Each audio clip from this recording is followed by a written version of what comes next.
It's that time of year again, when the crack of the bat rings loud in the collective imaginations of millions of people across the globe. That's right, folks, baseball season is upon us. But how is the business of baseball? Can it be said that baseball is the greatest sport? Well, let's take a look.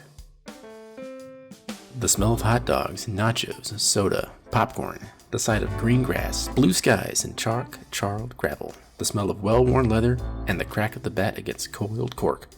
Yes, everyone, I'm talking about baseball. It is both the most relaxing and most intense, requiring the utmost skill and the most intense athleticism, as well as the most concentration and the capability to keep calm under pressure. It's a hell of a game, perfect for the casual fan as well as the die-hard enthusiast. Let's take a look at the business of baseball, shall we?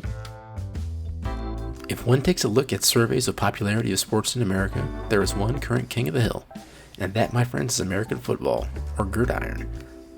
In fact, in recent polls, baseball has taken a spot behind basketball among favorite American sports. In fact, for comparison's sake, one could say that there is no comparison. Gridiron is the king of the sports, and that's just not here, but that's around the world. That being said, the business of baseball is still on track. Let's break down some metrics. In terms of yearly revenue, baseball is second only to football globally. Both overall league revenue and revenue per team are behind, but close. Baseball's not doing too shabby in this regard, particularly if you compare revenue of baseball to other top sports leagues across the globe. Indeed, baseball and football make the most money of any pro leagues in the world. How do those numbers break down? Starting with television deals, national television contracts are an important revenue stream for America's pastime, with broadcasting deals with ESPN and Fox. The latter renewed their contract for 7 years and a whopping $5.1 billion. That's not all. Local television deals pay quite handsomely as well. If you can take a look, Fox is paying $5.1 billion to put baseball on TV. Total viewership in local markets is also a key driver of eyeballs and attention.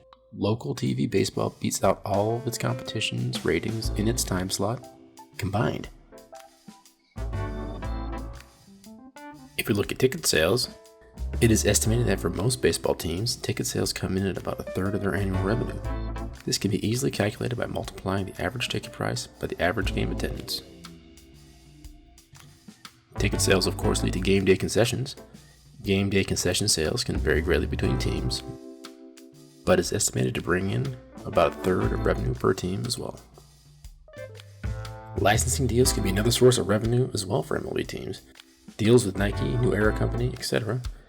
to sell official merchandise do not have official numbers, as they are kept private, but are estimated to rake in quite a bit of money. As an example, an authentic men's jersey starts at $74.99, but can go as high as $289.99, depending on who the star is. Similar to licensing, sponsorship, being the official so-and-so of Major League Baseball and or your favorite team is how baseball makes its money. In 2017, corporate sponsorships contributed about $900 million to the bottom lines of Major League Baseball. The largest source of sponsorships comes in terms of stadium naming rights.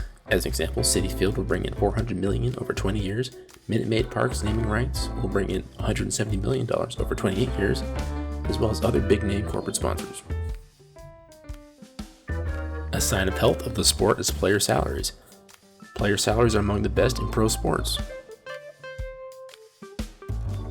One of the reasons for that is the limited salary cap or luxury tax. Teams are typically free to spend as much or as little as their budgets allow. Fans of the game of baseball are international. There are several countries where leagues operate all across the world. The most famous of these leagues is, of course, Major League Baseball. It has operations in 2 countries, Canada and the United States. This league generates the most money of any baseball league in the world. It also generates the most interest and following. Staying in that same hemisphere, we have the Mexican Baseball League. This league is a popular sports league with competition levels close to AAA level baseball, i.e. very high level competition. The Colombian Professional Baseball League has very high level competition as well, along with the Venezuelan Baseball League. There are also very successful and popular leagues all across Latin America and the Caribbean, with the Cuban, Dominican, and Panamanian leagues standing out. Crossing the pond, there are several leagues in Europe of varying quality and following, with the top league being the Italian Baseball League. Over in Asia and Oceania, there's the Korean Baseball Organization, the Japanese Baseball League, the Baseball League of Taiwan, and also the Australian Baseball League. Every 4 years or so, all-stars from each country, some that may have been playing for an MLB team as well, compete for their home country's bragging rights in the World Baseball Classic. This international element means that there are fans of the game across the globe, which means potential customers and investors, who each have a vested interest in keeping the game healthy and competitive. That is all well and good, you may say. Football, or gridiron, still has the most revenue, the most viewership, the most ticket sales, the most apparel sales, etc., all over the world. How can you possibly justify the statement that baseball is the greatest? Well, denizen of YouTube land, that is the majority opinion of those of us here at the BTP. It happens to be our favorite sport. Even though it is the second sport in the world and the American public, and even third in some opinion polls, it is still number one to us. So what are your thoughts? Do you dislike clickbait videos like this one? If you see us in the streets, will there be a smackdown? Let us know in the comments down below. And don't forget to subscribe and click the little notification bell to receive more clickbait, updates, every time we upload a new video. We'll see you next time.